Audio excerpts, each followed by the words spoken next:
Welcome to another of my videos. I'm Dave, Geezer Geek on this channel, where you can find hints and tips on how you can do things with tech. This is the second in my series on how to reduce e-waste by keeping older laps in very usable service. Today I'm tackling the easiest of the projects. I have 4 laptops on which I'm going to be working, and this particular one is a Dell Latittude D520. CNET reviewed it in May of 2006, so it's about 15 years old. You see some of the specs on this computer in that box on the upper left, and on the right you see me pointing to the model number.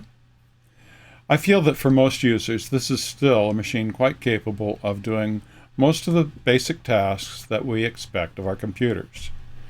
The basic upgrade I'm going to be doing will be to replace the spinning drive with an SSD, which will make it a little bit quicker, and then to install a version of Linux, which will give a modern, supported, and secure operating system.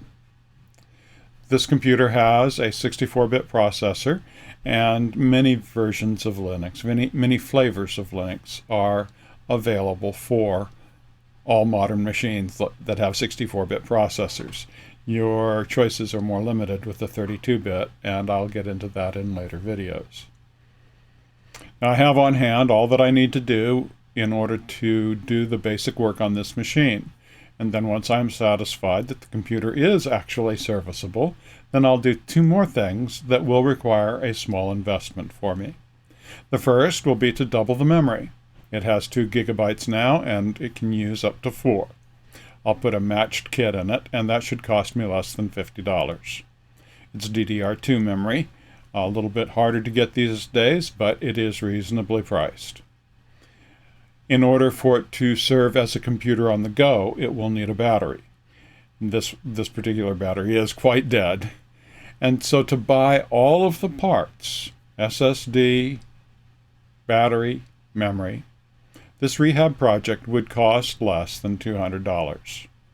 And you'll get a very useful tool as a result, spending less than you would for something new, and keeping this one out of the landfill. These are all wins in my book. For the work that I am showing you in this video, you will need 3 things.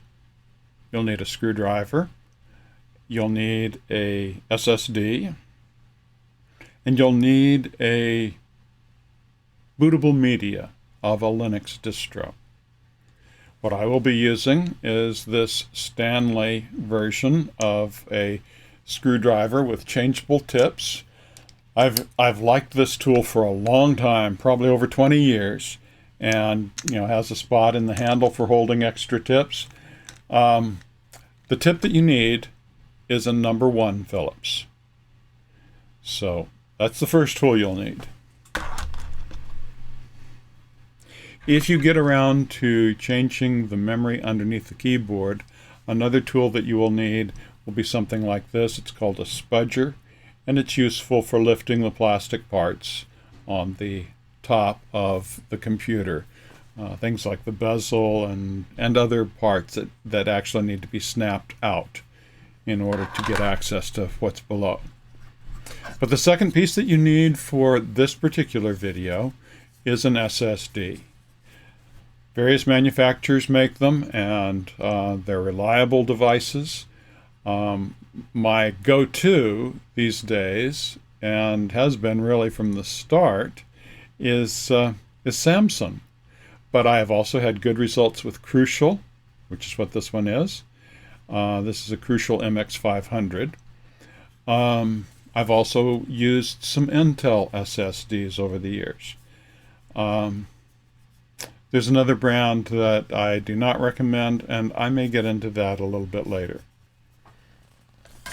And as I said, the third item is bootable media. It is real easy to download an ISO and burn it to a DVD, and I have here in hand a distro of Zorin burned to this DVD. These are the things that I'm going to be using in this particular video.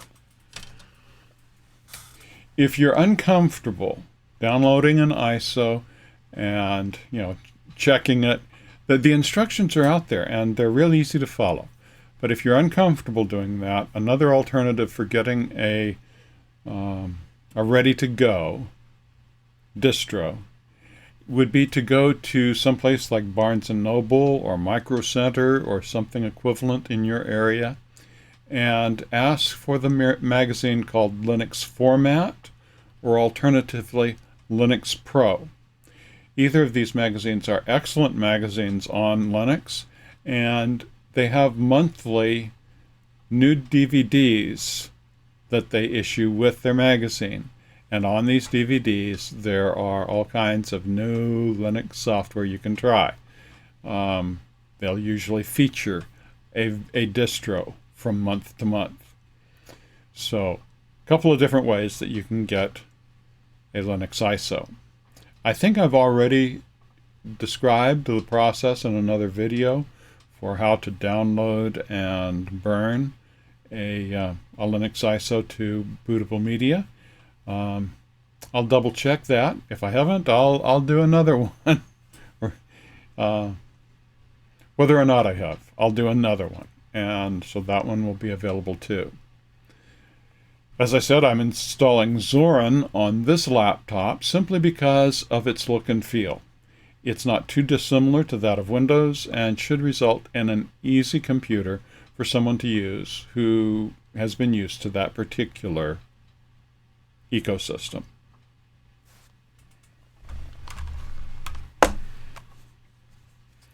So the first thing we need to do is close the computer lid and flip it over.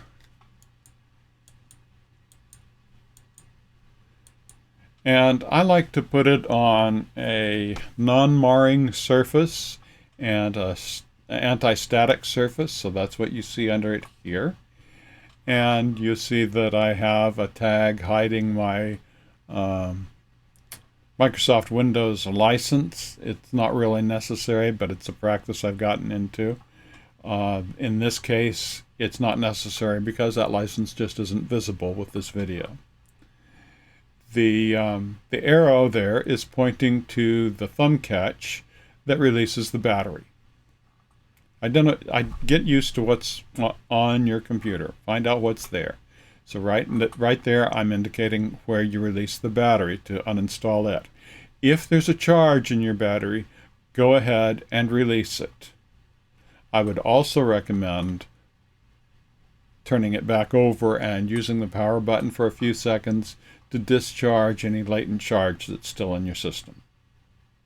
Then another compartment to take note of is you release that screw and that panel will come off, revealing the slot for your memory. On this computer, that's empty. On yours, it may have a small memory chip in it. This particular model had a 2 gig memory chip underneath the keyboard. When I upgrade the memory, I will replace it and add a matched chip here underneath. But that's not in this video. When you remove this panel, this is also where you find the coin cell battery that keeps a charge to your CMOS, that keeps things like your computer date stored in memory and certain BIOS settings. If your laptop is as old as this one, it probably needs to be replaced. And go ahead and do it while you're doing this work. Save yourself some headaches. Just go ahead and do it. What we are paying attention to right now are these 2 screws. By releasing those screws, you can then slide the drive caddy right out the side of the machine. This is a longer reach number 1 Phillips that I sometimes use for deep holes, but the Stanley is the one that I actually end up using most of the time. It has a deep enough reach for most of these case screws. And so you just release both of those screws, put them in a container where they will not roll off and get lost someplace. I like to use a little muffin tin for this purpose. And then take a hold of that thumb grip ridged area and just gently slide it out.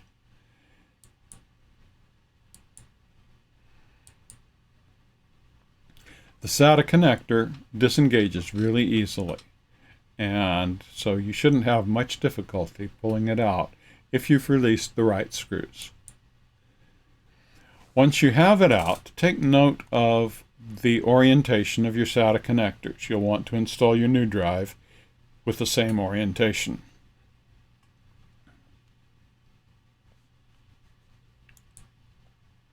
There are just 2 screws to remove from this particular caddy.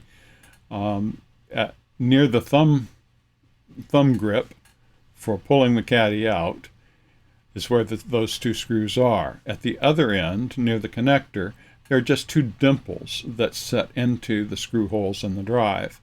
Kind of a friction fit. Makes it real easy to snap the drive out, and it does hold it secure enough for it to do its job. But once you release both of those screws, and you're paying attention to the dimple there on that side, once all of that is done, then just pull the drive away from the caddy and set that drive to one side in a safe place. Maybe there's something on it that you may want someday. If there's any possibility of that, maybe wrap it in bubble wrap and put it in a box and put it in a place, mark it where it came from so that you can identify it later, all of that. This Kingston drive is one that I had on hand. It is one that I had pulled from a Windows operating system computer because that system needed a larger drive. Windows has a tendency to bloat on you over time, and it had gone beyond the capacity of this drive. So I replaced this drive with my preferred brand, which happens to be Samsung. So I had this drive on hand. No money out of pocket in order to do this little job. It snaps easily into the caddy. You replace the 2 screws, one on each side, and then slide it back in. Once it is fully seated, then you replace those 2 screws that you've pulled, and as I said, take your old drive and set it in a safe place where, if you need it, you can come back and find it again. So as I said, the out-of-pocket cost for me was 0 because I had the drive on hand. If you want to buy a good drive with a reasonable capacity, it's going to cost you less than $100 in U.S. money. And as I said, I would recommend staying with one of the good, well-known brands, something like Samsung or Crucial or Intel. There are a number that I would stay away from. New battery for this machine is going to cost me about $60. For right now, I can work with the AC adapter. I'm not going to be taking it on any trips anytime soon, but when I do, then I will want that battery, so there's a small investment. But in the meanwhile, I can put it through its paces just using the AC adapter. And when I'm satisfied that I want to make that investment, I can get memory for it. DDR2 is not expensive, and right now, one 2 gigabyte module will cost less than $15. You can get a kit for easily less than $40. So, fairly easy to do. But the next step is to install an operating system. See, when I turn it on, it boots into the Windows system that was already on the drive. So I turn the machine off, and using F2, I get into my BIOS where I arrange for the system to boot from the optical media first. Reboot again, and after your computer loads from the DVD, you'll get a screen that looks like this. I just use the first selection. There are some reasons to choose one of the others, but just choose the first one. It's simple, and it will get you where you need to go. You use the up and down arrows on your keyboard to select whichever option you want and then hit return. This will boot us into a live version of the operating system. That means the operating system is running from the CD, and every time it has to get a new piece of information from the operating system, it has to go to the drive and read it, and this is slow. Anytime you're working from the optical media, it is going to be slow. But what we will do is install it, and then we will have quite a snappy system.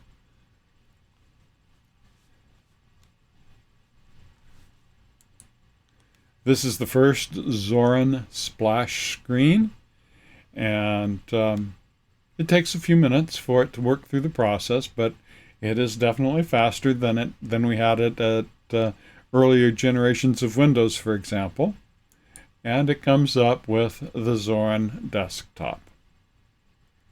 Now, some flavors of Linux will ask you a lot of questions before you get to this point. Zorin delays them until after you get to this point. In some ways it feels a little simpler, but the questions all will still need to be answered no matter what version you're loading. I did not have to probe for hardware. Zorin automatically detected that I had a second monitor attached to the VGA port of this laptop, and the default configuration is to mirror the desktop to that external monitor. You can set it up for an extended desktop. This is something that I like. This is going to make it easier for me. Being a geezer, my eyes aren't what they used to be, and I like a larger screen. So what I do is I attach a larger screen to the video out of my computer in order to make it easier to use. Of course, if you're using the laptop on the go, then you're stuck with a small screen that's in the computer. As I said, some questions got delayed, and among them, your preferred language settings, and your keyboard layout, and you get a screen asking how you want to manage your installation. I'm choosing the first option. It's erase the disk and use the whole disk for Zorin. Now use care making this choice. If there's any chance you want anything that's on that disk, mirror the disk first. It'll ask you your time zone, and if it looks right, just go ahead and move on to the next. Then it will ask you to set up your user account. What username do you want to use? What password do you want to use? Do you want to just automatically log in as you, or do you want to require a password to log in? If nobody else has access to your computer, it's okay to just automatically log in, but in many circumstances it is wiser to have a password that you use every time. So afterwards, you get to this screen, and it has a progress bar at the bottom, during which time it is loading all of the operating system onto the SSD. It takes a little while, and there's times that the screen will actually go blank, and you may get a little spinning circle that tells you that progress is still being made. That happened for me, and then a quick flash back to the desktop, and then more blank screen. But eventually, you'll get to the point where you eject the installation media and reboot. So what I'm going to do now is shift to that machine and show you the use of it directly from it.